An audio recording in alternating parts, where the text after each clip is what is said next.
Prone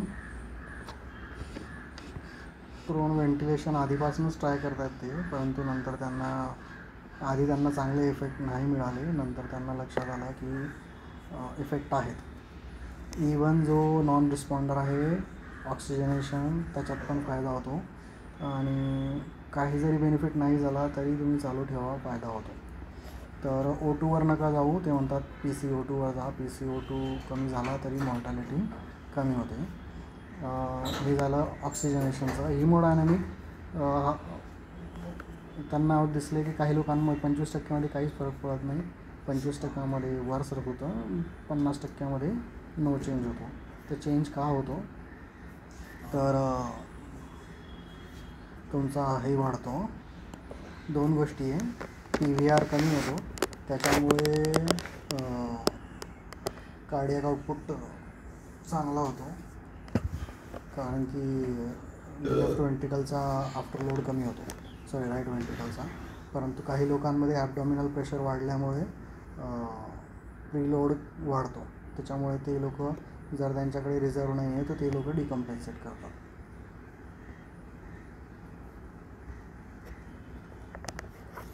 LV preload कमी झाल्यामुळे cardiac output कमी होऊ शकतो, आणि स्पेशली जर ऑलरेडी हायपोव्हॉलेमिक असेल तर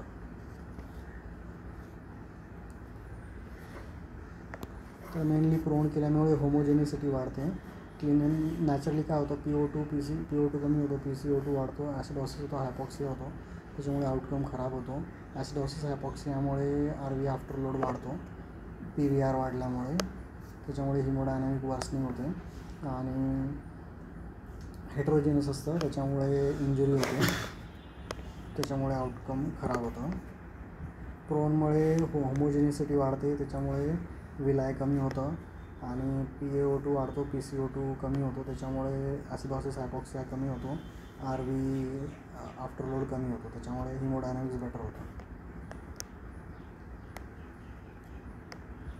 तर म्हणून अर्ली एनरोलमेंट करायचं, हाय प्रोनिंग डोस द्यायचा, 9 तासांनी इफेक्ट येतो, 16 तास तरी ठेवायचं त्याला. आणि मॉडरेट आणि सिव्हिअरवाल्यांना पण टाकायचं. दिवसेंदिवस त्यांना त्याच्यात चांगलं एक्सपर्टीज आल्यामुळे त्यांना ते कळायला लागलं आहे. आणि पहिल्या वेळेस जो बेनिफिट होईल तो दुसऱ्या आणि तिसऱ्या प्रोनच्या वेळेस नाही होत, कारण की ARDSच्या सिव्हिअरिटीनुसार कन्सॉलिडेशन वाढतं, आणि तुमचं ऑलरेडी तुम्ही रिक्रूट केलं आहे तर आणखी रिक्रूट करायला जास्त काही उरत नाही. त्याच्यामुळे सेकंड टाईम, थर्ड टाईम तुमचा जो बेनिफिशियल इफेक्ट आहे तो कमी होत जातो. तर हे आहेत, गॅस एक्सचेंज चांगलं होतं, विलाय कमी होतं, हिमोडायनॅमिक्स इम्प्रूव्ह होतात, किंवा काहींमध्ये खराब होऊ शकतात, आणि आउटकम चांगलं होतं. ARDSचं लंग स्पॉन्ज लंग मॉडेल आहे किंवा बेबी लंग मॉडेल आहे. कॉन्ट्राइंडिकेशन ॲब्सोल्यूट आहे, व्हर्टेब्रल फ्रॅक्चर आणि ICP वाढतं, कारण की तुमचं विनस रेजिस्टन्स वाढतो. त्याच्यामुळे बाकीचे जे आहेत ते सर्व रिलेटिव्ह आहेत. डिफिकल्ट एअरवे असेल, ट्रॅकिओस्टोमी असेल, किंवा ट्यूब्स असतील, फेशियल ट्रॉमा असेल, IOP असेल, इवन IOP पण, इवन हिमोडायनॅमिक इन्स्टॅबिलिटी ही काय म्हणतात रिलेटिव्ह आहे. तुम्ही प्रोन करताना व्हॅसोप्रेसर ठेवा, पल्स ऑक्स ठेवा, बस, बाकीचं काही गरज नाही आहे. नंतर case selection, hypoxic failure, non cardiogenic, early disease, rule out endobronchial आणि न्यूमोथोरॅक्स, लंग प्रोटेक्टिव्ह मेकॅनिझम ठेवा, FiO2 60च्या वर 10, PF रेशो 150च्या खाली गेलेला आहे, तर तुम्ही त्याला प्रोन करू शकता.